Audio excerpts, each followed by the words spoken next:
يا اهلا وسهلا. ولما روحت حكيت الحكايه لماما، فماما ابتسمت كده ابتسامه وقالت لي بس ما تعمليش كده تاني. الفكره ان في عصابات بتستغل الناس الكبيره في السن ان هم يمثلوا تمثيليه ان هم عيانين، مرضى محتاجين مساعده، عشان الاشخاص اللي في الشارع يروحوا لهم ويقدموا لهم المساعده، ولكن بيبقى كمين.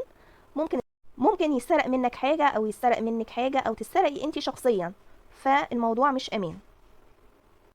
فساعات كتير الواحد عاطفته بتغلب عقله، بس ربنا بيستر. في اثناء ما كنت بوصله فسالني سؤال: لما بتقدم لحد مساعده بيدعي لك دعوه، فسالني سؤال قال لي انت بتشتغلي؟ قلت له لا، ساعتها ما كنتش بشتغل. فقال لي ربنا يرزقك بوظيفه محترمه.